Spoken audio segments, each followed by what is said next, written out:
¿Cuántos pueden cantar para el Señor con gozo?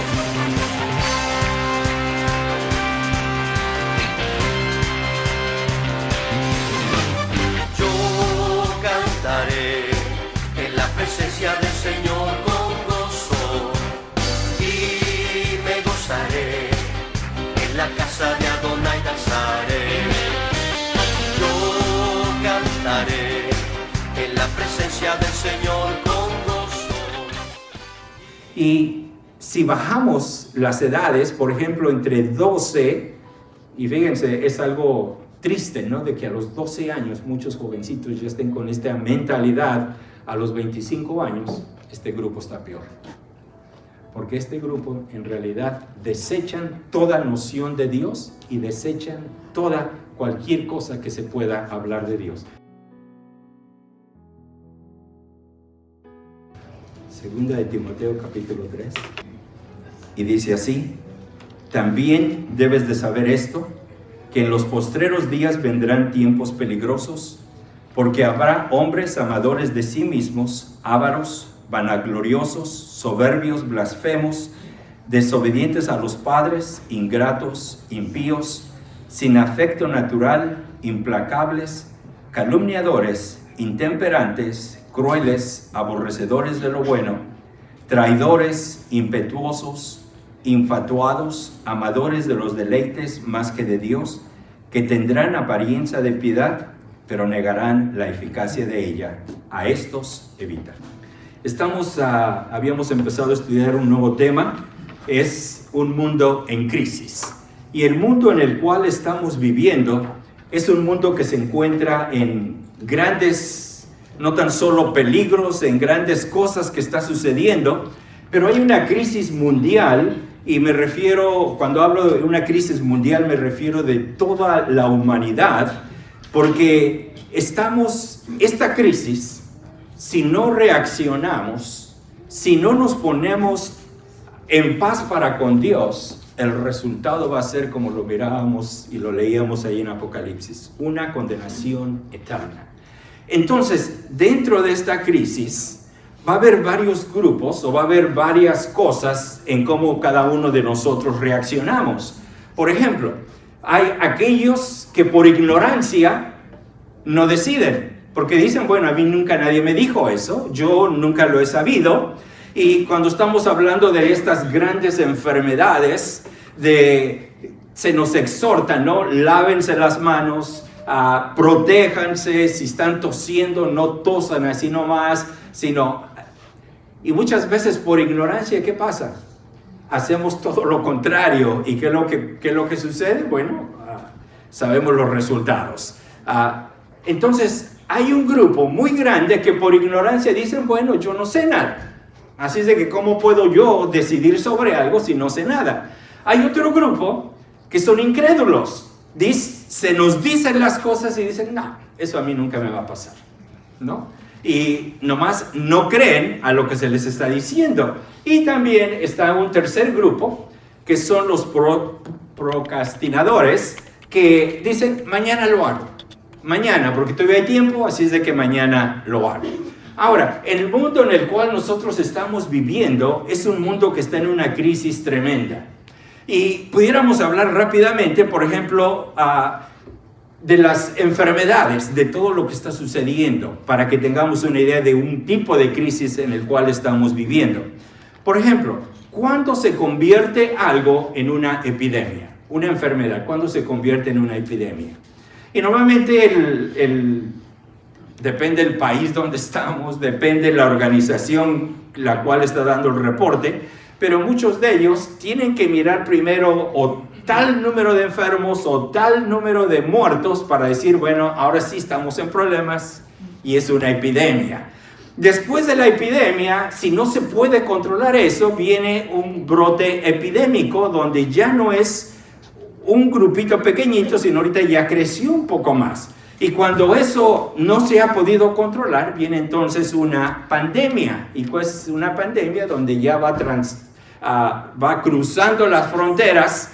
Y todos sabrán, ¿no? Cuando pasó lo del flu del porquino, el flu del cerdo, de que empezó allá en China y cómo nos llegó a todos, por todos lados. El ébola, ¿qué es lo que está pasando, no? Etcétera, etcétera. Ahora, la crisis por la cual estamos pasando, y simplemente para que tengamos en mente todo lo que está pasando a nuestro alrededor y tal vez ni lo sabemos, hablando de enfermedades, 10 enfermedades que están tratando de controlarlas ahorita porque están a punto de salirse fuera de control. Y como ahorita con toda la globalización, ¿qué quiere decir eso? De que ahora todo el mundo viaja a todo lado. En un día puedes estar acá, mañana ya estás en otro país. Y si tú estuviste en un lugar donde te contaminaste, viajaste al otro lugar y ahora ya se empezó a dispersar esto por todos lados. ¿Se han dado cuenta cómo cuando alguien está enfermo, que bajó del avión, inmediatamente mandan a llamar a todos los que estuvieron en ese avión? ¿Por qué? Porque ya han sido contaminados. 10 enfermedades. El virus Nipah, que creo que ni lo conocemos, no, que yo ni lo conocía, hasta ahora que lo estuve leyendo. Bueno, está en un problema, pero muy, muy fuerte ahorita, porque es una enfermedad que es transmitida por los murciélagos. No sé si sabían, Houston tiene esos murciélagos. Ahí hay un puente donde normalmente se vienen y creo que por todos lados. Entonces no estamos exentos también de esto. Y el problema es de que aún no han podido identificar exactamente cómo trabaja este virus, esta enfermedad.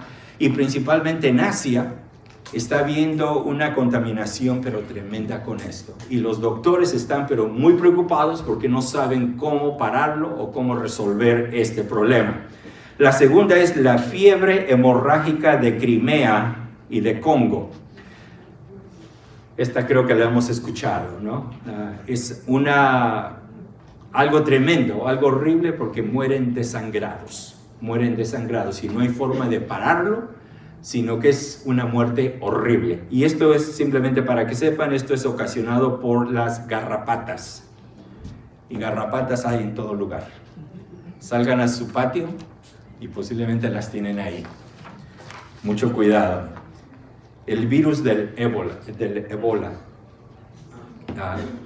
Como sabemos, ¿no? Ha habido momentos en la historia en que ha habido una crisis tremenda. Ahorita ha bajado, pero ahorita está subiendo nuevamente. Y no han podido encontrar, bueno, sí se recuerdan el año pasado, ¿no? Lo que nos pasó aquí en Estados Unidos, en un hospital, y se me olvidó ahorita el lugar, creo que en Georgia, no me recuerdo exactamente, hubo un contaminado y la crisis que se formó ahí. Algo tremendo. El virus del Marburgo. Y esto también es un pariente cercano del ébola. Y nuevamente, problemas horribles junto con esta enfermedad. El síndrome respiratorio agudo severo, en inglés SARS, que también está pasando, pero tremendo, y no han podido encontrar todavía, de todas estas enfermedades, no han podido encontrar la cura para quitarlo, erradicarlo y quitarlo totalmente. El síndrome respiratorio del Medio Oriente, MERS, que también es otro problema que está atacando a todos. Y recuérdense, con la globalización, todos estos virus y todas estas enfermedades están yendo a todo lugar. También la fiebre del Valle del Rift, que es una infección viral que normalmente afecta al ganado, pero que también se transmite hacia el hombre. El Zika, ¿no? ¿Se recuerdan hace 2 años cómo nos estuvieron exhortando aquí, más que nada en Texas? Porque el Zika ya estaba en la frontera. Por supuesto estaba en México, pero en la frontera ya estaba. Y principalmente la grande advertencia que se le hizo a las madres que estaban, o las futuras madres, a que no viajaran. Y ya saben lo que es la deformación de los bebés cuando nacen, salen deformados de su cabeza y de sus cuerpecitos. La fiebre, la 9 es la fiebre de Lassa. También esto es una enfermedad que tiene que ver con el contacto, es con la sangre, es muy rápido, se transmite esto, pero más que nada es una fiebre que te mata, y no hay nuevamente una vacuna o algo con el cual te puedan curar. Y el último es lo que todos los doctores y todos los científicos le tienen un terror y un miedo, es a la enfermedad X. Ahora, ¿a qué me refiero a esto? Es un virus tan fuerte que ningún antibiótico, ninguna medicina lo puede parar, y su transmisión es pero muy rápida. Y es el miedo que más tiene. Ahora, frente a todo esto, tenemos a un mundo en crisis, desde el aspecto de vista de enfermedad. Ahora, leíamos ahí en Timoteo el estado del corazón del hombre. ¿Qué es lo que estamos mirando el día de hoy? Matanzas. ¿Y a qué le echamos la culpa? A los instrumentos. Decimos, el instrumento es lo culpable. Pero quiten los instrumentos y ¿qué va a pasar? Aún así lo van a seguir haciendo. De otras formas, van a encontrar formas, porque ese no es el problema. Entonces, este mundo que estamos viviendo está en una crisis, y esta crisis es una crisis espiritual. Porque al final del día, al final de todo lo que miramos y podemos analizarlo, el problema radica no allá afuera, sino el problema radica en el corazón del hombre. Porque del corazón del hombre es de donde salen todas las cosas. El Señor Jesús lo dijo cuando Él estaba hablando a todos sus discípulos, porque ellos creían, oh, lo que entra a mí es lo que me contamina. Y el Señor dice, no, es lo que sale de ti es lo que contamina. ¿Por qué? Porque ¿qué hay dentro de nosotros? Gracias a nuestros primeros padres, Adán y Eva, tenemos la maldición del pecado. Y la maldición del pecado ya está en nosotros, y por eso cuando sale, eso contamina aún mucho más. Y el problema del hombre no es un problema sociológico, no es un problema psiquiátrico, no es un problema que se puede componer simplemente mandándolo a diferentes grupos, porque es un problema del corazón. Y el problema del corazón, ningún cardiólogo humano lo puede componer, únicamente Dios. Porque Dios puede transformar este corazón duro de piedra, este corazón viciado con el mal, este corazón que va a hacer siempre lo malo, lo puede cambiar y lo puede transformar y lo puede hacer un corazón nuevo. Y este corazón, de acuerdo a los caminos de Dios, un corazón que va a honrarle y le va a glorificar. El problema del corazón. Otro problema que tenemos dentro del problema espiritual es, y bueno, lo regresamos para que miremos ahí en la fotografía. ¿Qué es lo que está sucediendo? Bueno, casi no se mira ahí. Las iglesias vacías, en donde se predica la palabra de Dios sanamente. Las iglesias vacías y la gente yéndose. ¿Por qué? Porque ahora el hombre, dentro de su problema espiritual, está acostumbrado a la carta. Quiere un cristianismo a la carta. Ustedes van a un restaurante y les dan el menú, que en español le decimos la carta, ¿no? ¿Y qué es lo que pasa ahí? Bueno, quiero el número 1, pero le quita esto y le pone esto, y lo queremos, por eso se dice la carta, ¿no? Porque nosotros podemos pedir. Y la gente ahora quiere lo mismo dentro de la religión o dentro de su relación con Dios. Bueno, yo quiero a un Dios que me conteste así, que me dé esto, que me dé lo otro, pero que no me hablen de esto porque eso no me gusta. ¿Y qué es lo que pasa ahora en las iglesias? Está pasando. Cuando se habla la palabra de Dios y cuando se nos habla acerca del pecado, decimos no. Porque ¿cómo podemos hablarle de pecado a una persona inteligente, a una persona que tiene un título? Es una ofensa que se le hace a esa persona. ¿De veras? ¿Quién dijo eso? ¿Y ven? La crisis espiritual en la cual estamos pasando es algo tremendo. Porque el hombre, en lugar de venir para escuchar más de la palabra de Dios, no viene. Pablo también decía de que en los últimos tiempos la gente va a tener comezón de escuchar. ¿Qué es lo que pasa? ¿Se recuerdan el 9:11? ¿Saben de que aquí la iglesia se llenó por los siguientes 2 meses? No sé si se recuerdan. ¿Qué pasó? La gente quería saber, quería entender. Bueno, tienen comezón de escuchar. ¿Por qué están sucediendo estas cosas? ¿Van a venir más o qué va a pasar?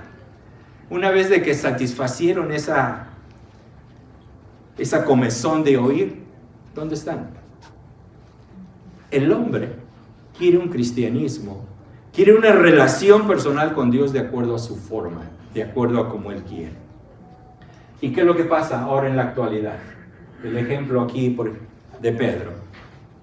Niegan al Señor, niegan su existencia, niegan de que Él realmente es poderoso. Sí creen, pero ese creer no es un creer 100%, sino es simplemente, claro, Él está ahí y lo respeto, pero eso es todo. Él no significa nada para mí. Lo miramos esto la vez pasada, simplemente rápidamente. El 63% dicen que están absolutamente seguros de que creen en Dios. El 20% bastante seguro. El 5% no muy seguro. El 1% no sé. El 9% dicen no creo en Dios. Y el 2% no sé si creo en Dios. Y estas estadísticas, y voy a seguir con más números, espero no cansarlos, pero estos números nos ayudan a pensar y mirar para ver cómo está el mundo y para ver cómo estamos nosotros. Porque yo les pregunto ahorita, ¿ustedes creen en Dios? Por supuesto, estamos en la iglesia, todos me van a contestar, sí creo en Dios. ¿De veras? ¿Qué pasa cuando vienen las pruebas? ¿Todavía estás, sí creo en Dios? ¿O estás, no sé, como que cuando te cambia tu mundo, cuando te quitan el piso y todo se te empieza a mover, ¿aún sigues tú creyendo en Dios? Porque es muy fácil, cuando todo nos va bien, decimos yo creo en Dios.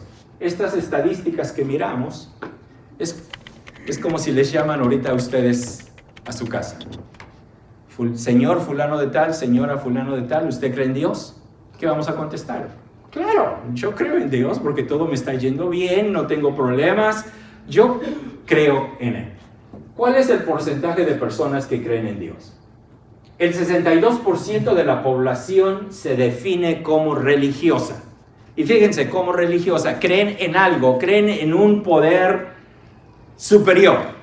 No necesariamente creen en el Dios de la Biblia. El 62% de esta población simplemente se cree religiosa. Yo tengo mi fe en algo. El 74% considera que tiene alma. El 71% cree en Dios. El 56% piensa que existe el cielo. El 54% afirma que hay vida después de la muerte. Y el 49% le teme al infierno. Le teme al infierno. Pero continuamos. Salmos 14, 1 y 3 nos dice el necio en su corazón, no hay Dios. Se han corrompido, hacen obras abominables, no hay quien haga el bien. Jehová miró desde los cielos sobre los hijos de los hombres para ver si había algún entendido que buscara a Dios. Todos se desviaron, a una se han corrompido. No hay quien haga lo bueno, no hay ni siquiera uno. Pero el punto más importante, dice el necio en su corazón, no hay Dios. Van ustedes y quieren compartir la palabra de Dios con alguien y le dicen, hay un Dios que hizo los cielos y la tierra. Y dicen, no estoy seguro que Dios realmente hizo los cielos y la tierra. Yo creo que todo esto es producto de la evolución o producto de muchas cosas. Ahora, ¿qué es lo que pasa? El día de hoy se critica mucho a Dios porque Dios, dicen, Él no creó los cielos y la tierra. Todo lo que miramos es producto de la evolución. Y miramos una grande lucha que hay ahora tocante a nuestra fe. Porque nosotros creemos lo que la palabra de Dios dice, pero después los científicos tratan de voltear todo y decirnos las cosas contrarias. Quiero que se aprendan una frase y que nunca se les olvide. La Biblia es la verdad. La Biblia es la verdad. La ciencia está en busca de esa verdad. Recuérdense de eso. La ciencia no tiene la verdad. Tendrá hasta cierto punto, pero la Biblia sí lo tiene. La Biblia es la verdad. En cualquier tema, aquí lo podemos encontrar, y la Biblia, a través de nuestro Señor, tiene la solución para nuestros problemas y para nuestra situación. La ciencia allá afuera está en busca de esa verdad. Por eso es de que este grande caos se está produciendo. Ahora, dice el necio en su corazón, no hay Dios. Y para el necio, ellos tratan de explicar lo siguiente. Nuestro hermano en la reunión anterior lo ponía. No había nada, y de momento todo se empezó a formar. Todo empezó a salir, todas las estrellas se formaron, la tierra se formó con sus continentes tan hermosos, con su agua, todo se empezó a formar, aún el hombre, ¿no? Ellos creen que no había nada y de momento todo eso se empezó a formar. Y tenemos entonces el grande reto, creación o evolución. Y algo interesante, ¿no? A los que creen en la evolución, siempre se les hace la pregunta, ¿no? Bueno, ¿por qué no se sigue evolucionando el hombre? ¿Por qué no los changos y los monos, o como le llamen ustedes, por qué no se siguen transformando en seres humanos? El argumento que ellos ponen, bueno, es que va a tomar millones de años. Bueno, han pasado millones de años, ¿por qué no sigue sucediendo eso si realmente es la verdad? Ahora imagínense la tontería de pensar en este concepto de lo que es la evolución. Mírense su propio cuerpo, mentalmente. ¿Cómo funciona la perfección en cómo funciona su organismo? Cómo todo fue diseñado, fue creado en una forma tan maravillosa. David se quedaba pero admirado, decía, Señor, dice, en el vientre de mi madre fui formado, fuiste formando cada parte íntegra de mi cuerpo. Y se dan cuenta, el evolucionista que dice, no, de la nada se empezó ahí a formar cosas y después tú saliste del chango, nos dicen, y se dan cuenta. El necio dice en su corazón, no hay Dios. Es como, tápense todos los ojos y yo les voy a poner fuego delante de ustedes y les voy después a decir, extiende tu mano y vas a tocar el fuego. El fuego no existe. Es lo que yo te voy a decir, no existe. Pero tú la vas a estirar y le vas a quitar la mano. ¿Qué pasó? ¿Existe o no existe? Es que el necio se tapa los oídos, se tapa los ojos y dice, Dios no existe, a pesar de que Dios está presente en todo lugar y lo puede mirar y lo puede tocar, sino en cambio se tapa los ojos y los oídos y dice, Dios no existe.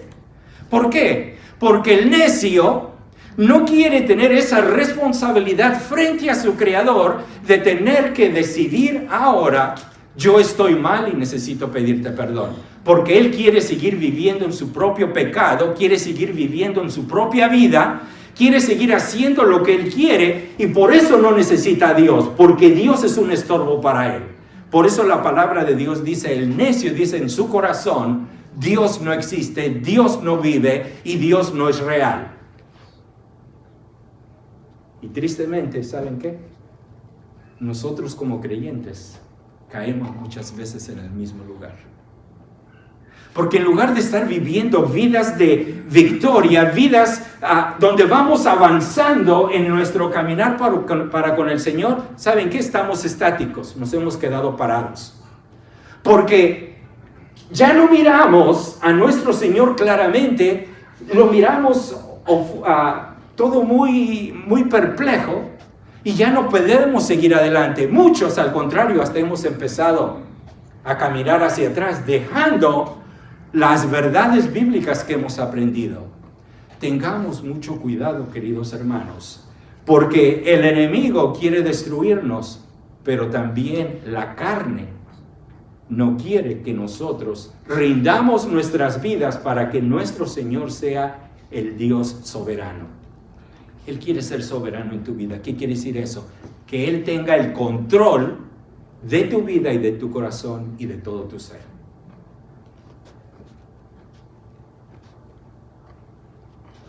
Hay otros científicos, y perdonen que no se puede leer de lejos, y personas, se supone allá afuera en el mundo, las que consideran importantes.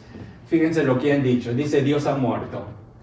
El sentimiento en que se funda la religión de los tiempos modernos, que es el sentimiento, Dios mismo ha muerto.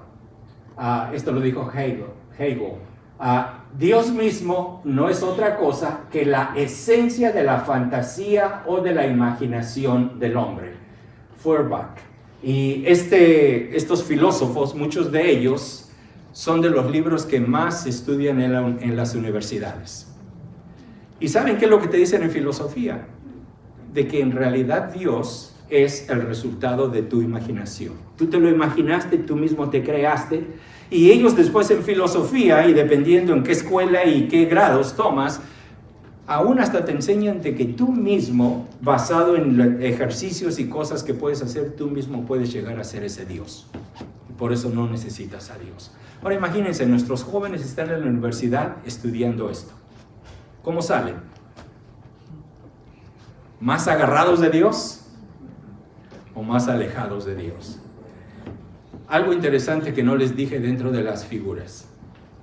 En las figuras se mostraba que un 62% creen en Dios. ¿Saben a qué población se está refiriendo eso? Los adultos. Adultos de 50 para arriba son los que creen en Dios. Estaba leyendo estadísticas que me quedé pero espantadísimo. La juventud de ahora está entre el 62 al 70% que no creen en Dios o no creen en una figura grande que haya creado todas estas cosas. Ellos desechan por completo a Dios. Y si bajamos las edades, por ejemplo, entre 12, y fíjense, es algo triste, ¿no? De que a los 12 años muchos jovencitos ya estén con esta mentalidad. A los 25 años, este grupo está peor. Porque este grupo en realidad desechan toda noción de Dios y desechan cualquier cosa que se pueda hablar de Dios. Así es de que fíjense lo que estos personajes dijeron. Aquella unidad simple ya no existe. Se ha fragmentado, transformando su esencia absoluta en el mundo de la multiplicidad. Dios ha muerto y su muerte es la vida del mundo. Dios ha muerto, Dios sigue muerto y nosotros lo hemos matado. ¿Cómo podríamos reconfortarnos los asesinos de todos los asesinos? Y se oye muy bonito lo que están diciendo, pero en realidad, fíjense lo que la palabra de Dios dice. Dice el necio en su corazón: no hay Dios. No hay Dios. No importa qué tantas pruebas tú les presentes, no importa qué tanto evidencia tú les pongas delante de ellos, ellos te van a decir: lo siento, no hay Dios, no hay Dios. Después, Dios dice lo siguiente: se han corrompido, hacen obras abominables y no hay quien haga el bien.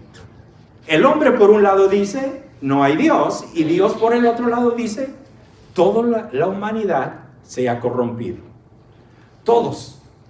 Si vamos a Romanos, dice: no hay ni siquiera alguien quien busque a Dios. Y también ahorita el Salmo lo va a decir. Jehová miró desde los cielos sobre los hijos de los hombres para ver si había algún entendido que buscara a Dios. Para ver si había algún entendido que buscara a Dios. ¿Cuál fue el resultado? Todos se desviaron. A una se han corrompido. No hay quien haga lo bueno. No hay ni siquiera uno. ¿Se dan cuenta? El hombre por un lado dice: no, yo estoy bien, no hay Dios, no necesito a Dios, yo puedo seguir con mi vida. Hasta cuando llegan los problemas. Iba a traerles unas frases célebres de muchos de estos científicos cuando pasaron por problemas y cómo muchos de ellos buscaron a Dios. Muchos otros se recuerdan de este grande científico inglés, Hawkins, que hasta escribió antes de morirse, escribió un libro, aún todavía negando la existencia de Dios. Y donde dice que Dios realmente nunca ha existido y no es un Dios real. Cosas tristes, ¿no? De tener tanta sabiduría para poder entender muchas cosas que tú y yo muchas veces no entendemos. Pero cuando viene a las cosas más importantes de la vida, ellos dicen, Dios no existe. Dios no tiene lugar en mi vida. Y tenemos los ejemplos en la palabra de Dios. ¿Qué pasó con Adán y Eva? Dios los había creado en santidad, Dios los había creado en un paraíso. Sin en cambio, ¿qué hicieron? Desobedecieron. Y la desobediencia es igual o es pecado. La desobediencia es pecado. ¿Y qué fue lo que pasó con ellos?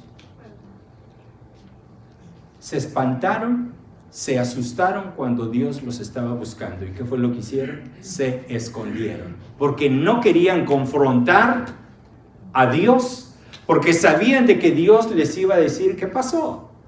Y ellos iban a tener que decir la verdad y no querían ser confrontados con eso. Y ese es el mismo cuadro de mucha gente el día de hoy, que no quieren reconocer a Dios porque no quieren tener esa confrontación personal con Él. Después, ¿qué pasó con sus hijos? Caín y Abel. ¿Qué es lo que hace Caín? Nuevamente, por el pecado que ya estaba en su corazón, tuvo celos, tuvo envidia, tuvo ese orgullo y tuvo toda esta malicia en su corazón porque lo estuvo pensando, mañana yo voy a salir y voy a matar a mi hermano y voy a hacerlo de esta forma. Lo estuvo pensando para hacerlo, la malicia que hay dentro del hombre. Y todavía cuando Dios viene y le pregunta, ¿dónde está tu hermano? Se molesta en contra de Dios y le dice, ¿acaso yo soy la niñera de mi hermano? Como diciéndole, tú ves y pregúntale a él. Molestándose, y nuevamente porque no quería tener esa confrontación con Dios. Continuamos. Noé les está predicando el evangelio, les está diciendo que tienen que creer en Dios. Y no lo hizo una vez, no lo hizo 2 veces, lo hizo por años. Y la gente, ¿cómo reaccionaba? Burlándose y no escuchando. Burlándose y no escuchando. Pero ¿qué pasó? Llegó el diluvio. Y toda esta gente ahora sí desesperada. Noé, ábrenos la puerta. Noé, ábrenos la puerta.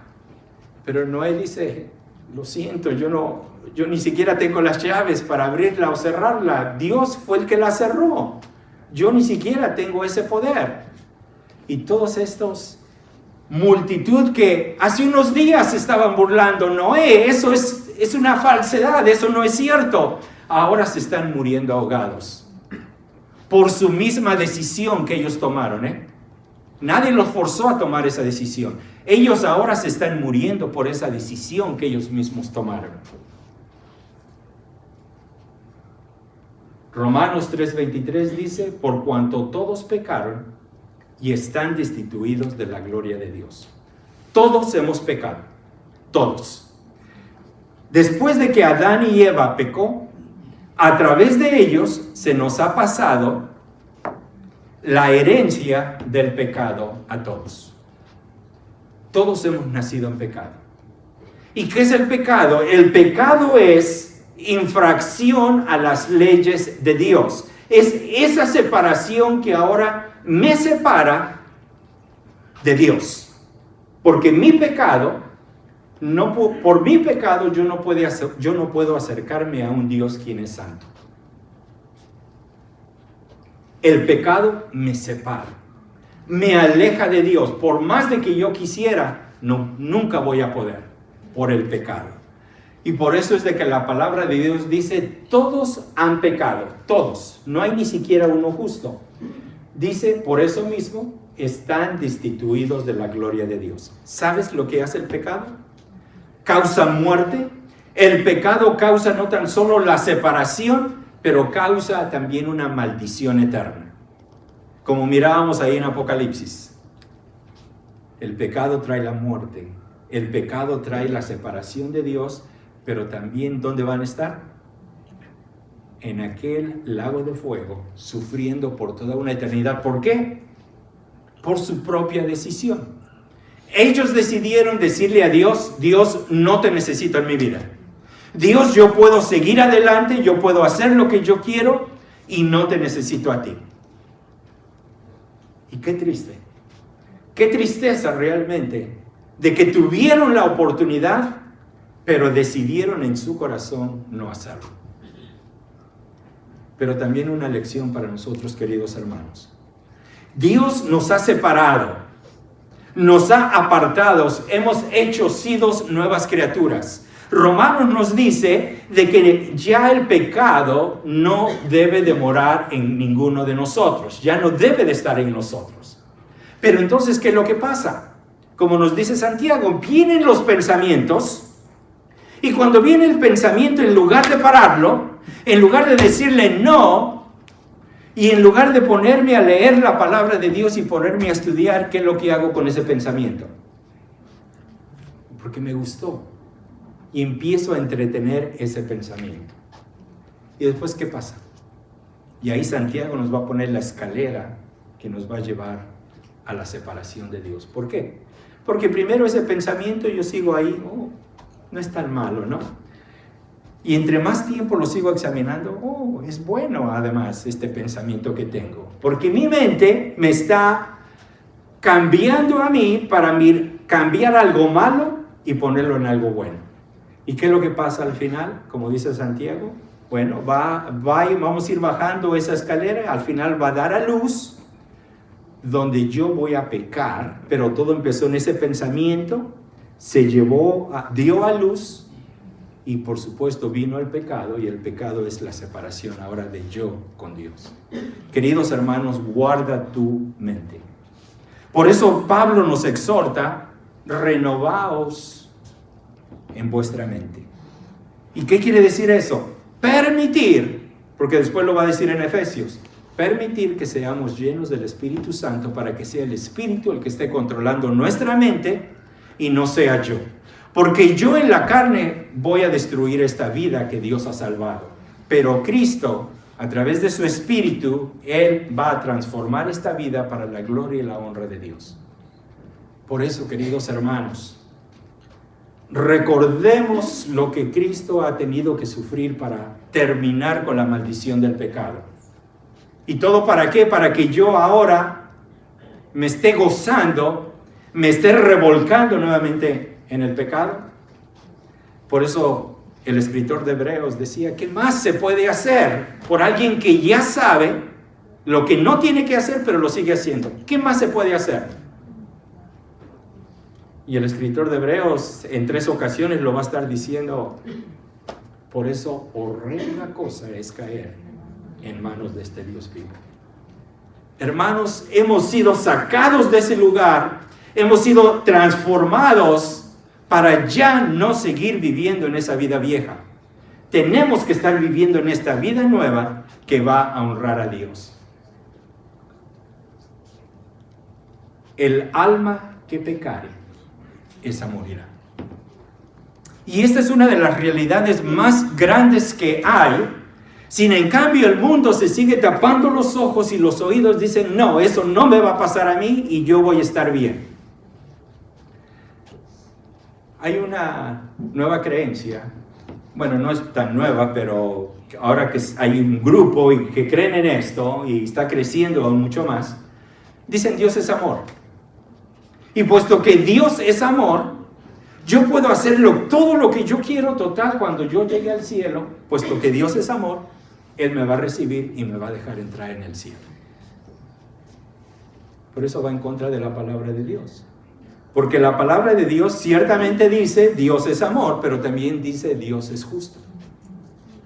Y la justicia de Dios no es la justicia del hombre. La justicia de Dios es la justicia perfecta. Y mi pecado va a ser juzgado. Y si yo no estoy a cuentas con Dios, va a llegar la muerte. Y esta muerte no es tan solo física, pero va a ser la muerte espiritual. por toda una eternidad separado de Dios por mi propia decisión. Tus decisiones que hagas el día de hoy van a afectar tu futuro.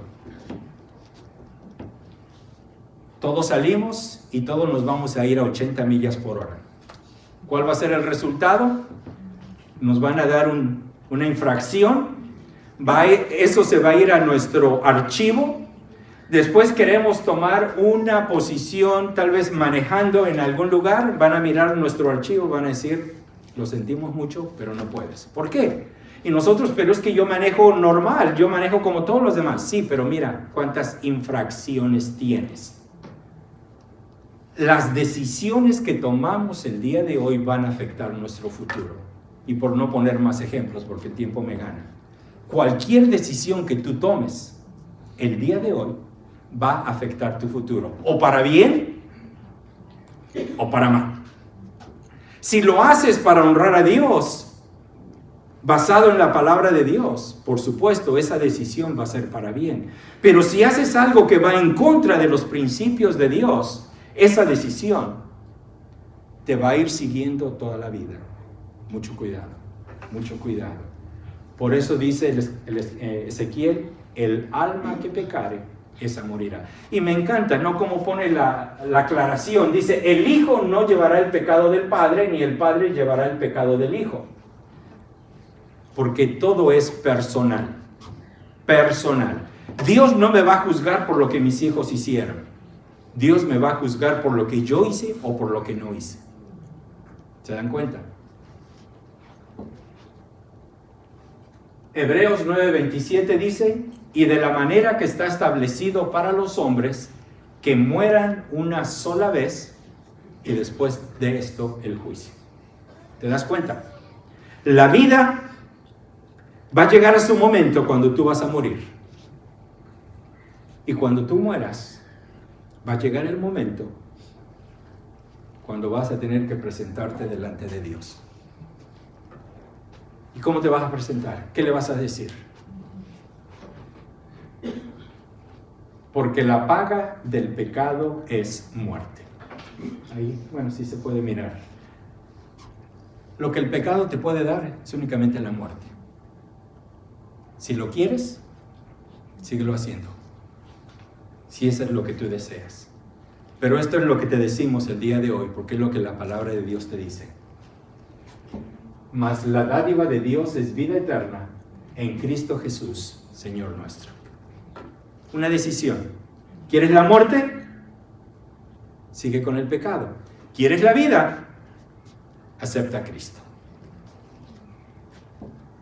Y terminamos con esto. La palabra de Dios nos dice que hay un solo mediador. El pecado me ha separado de Dios y yo no puedo llegar a Dios por mi pecado. Mi pecado tiene que ser pagado. Mi pecado tiene que ser castigado. Mi pecado tiene que ser saldado como si fuera una cuenta. Pero yo no lo puedo hacer. No tengo ni los recursos, ni sé cómo, y aunque pudiera, no sería suficiente para pagar por lo que yo he hecho. Entonces, por eso mismo, eso me ha separado de Dios. Y la palabra de Dios me dice de que nada más hay un solo mediador. Porque allá afuera se nos dice, no, mira, tienes a esta otra que es la mediadora, o tienes a este otro que también te puede ayudar, o puedes hacer estos 10 puntos y esos 10 puntos te pueden dar la entrada al cielo. Pero todo eso es una mentira. De acuerdo a la palabra de Dios, hay un solo mediador y este mediador es únicamente Cristo. Y no puedes entrar fuera de Cristo. Es el único camino. Porque hay un solo mediador, porque hay un solo Dios y un solo mediador entre Dios y los hombres, Jesucristo hombre. El problema del hombre es el pecado y la paga del pecado es la muerte. Esto es todo lo que me ofrece el pecado. Ahora, ¿qué me dicen allá afuera? Bueno, puedes hacer obras y las obras te van a salvar. Mentira, porque no es por obras, sino es por la gracia de Dios. También nos dicen, bueno, mientras seas religioso, mientras vengas todos los domingos a la iglesia, mientras leas tu Biblia, eso es más que suficiente.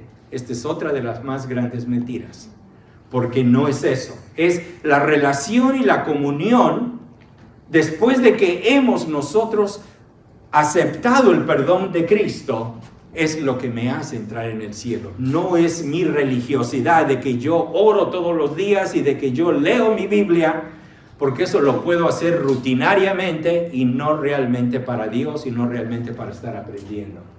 El dinero, bueno, yo doy mi ofrenda y todos los domingos doy ofrenda y doy diezmos y doy limosnas y ayudo a todo mundo. El dinero no te puede salvar. La moralidad, bueno, yo no hago cosas malas. Yo hago todo lo bueno, yo hago esto, yo hago lo otro. Nada de eso te puede salvar. ¿Sabes lo que te espera? Es la muerte eterna. Y la muerte eterna es esta separación de Dios, de vida al pecado. Sin en cambio, que nos dice Hechos 4:12, dice, y en ningún otro hay salvación, porque no hay otro nombre bajo el cielo dado a los hombres en que podamos ser salvos. Únicamente Jesús, únicamente Jesús. Entonces, ¿qué vas a hacer? Si tú aún no has conocido a Cristo como Salvador personal, esto es lo que la palabra de Dios nos dice. Tenemos que reconocer nuestro pecado. Porque si tú no reconoces que eres un pecador y realmente no entiendes esto, por más de que repitas palabras, eso no te va a salvar. El Espíritu Santo va a tocar tu vida y te va a hacer ver la consecuencia de lo que nuestro proceder ha creado, de lo que es el pecado, y te vas a dar cuenta de que no hay escapatoria para nosotros. Lo único que merecemos es el juicio eterno y la condenación eterna. Pero el Espíritu Santo, una vez de que entendemos, cuando nos hace entender de que éramos lo peor y no hay escapatoria para nosotros, el Espíritu Santo nos levanta la cara para que podamos mirar a Cristo y podamos mirar la obra que Él hizo por nosotros. Él murió en aquella cruz sin haber pecado. Él tuvo que dar su vida por algo que Él nunca hizo. Pero sin en cambio, Él en obediencia vino a esta tierra, en obediencia a su Padre, para terminar por completo con la maldición del pecado. Únicamente alguien que nunca había pecado y cuya sangre era perfecta, lo podía hacer. Ningún ser humano lo podemos hacer. Cuando reconocemos entonces que Cristo es esa esperanza, la palabra de Dios nos exhorta a creer con fe y recibir este regalo. Y entonces la palabra de Dios nos dice que somos hechos nuevas criaturas. ¿Te das cuenta lo que eso quiere decir? Somos hechos nuevos. La vieja vida ha pasado y ahora todo ha sido nuevo para que continuemos viviendo para nuestro Señor. Si deseas platicar más, cuando terminemos, no te vayas. Pero queridos hermanos, ¿cómo estamos viviendo nosotros? ¿Estamos viviendo todavía en el pecado? ¿Nos estamos revolcando todavía? ¿O estamos viviendo para honrar y glorificar a Dios? ¿Te has quedado estático en tu caminar con Cristo? ¿O estás caminando hacia adelante, creciendo más en la gracia y en el conocimiento de Él? Y ojalá y de que no esté pasando ni que estés estático, ni que empieces a retroceder. Porque Dios no dio su vida para eso. Dios dio su vida a través de nuestro Señor Jesucristo para que vayamos siempre hacia adelante, nunca hacia los lados, nunca hacia atrás, siempre hacia adelante, puestos los ojos en Jesús, el autor y consumador de nuestra fe. Dios nuestro, cuando contemplamos en la palabra tuya ese amor, esa misericordia y esa gracia hacia cada uno de nosotros, simplemente hay gratitud en nuestros corazones. Gracias, porque de ser lo peor de este mundo, ahora tenemos la hermosa bendición no tan solo de hablar contigo, pero también de poder tener esta comunión contigo. Y te pedimos, Dios nuestro, si es de que hubiera alguien de que aún no te conoce, que el Espíritu Santo pueda darle a entender que es un pecador y que pueda tomar esta decisión por ti. Y por cada uno de nosotros que ya te conocemos, que podamos vivir estas vidas nuevas en el poder tuyo, honrándote y glorificándote. Permite de que en estos días y a cada día y a cada momento podamos siempre ir tomados de la mano tuya. Gracias, Dios nuestro. Despídenos con bien hasta volvernos a ver. Pues te lo pedimos en el nombre del Señor Jesús. Amén. Muchas gracias.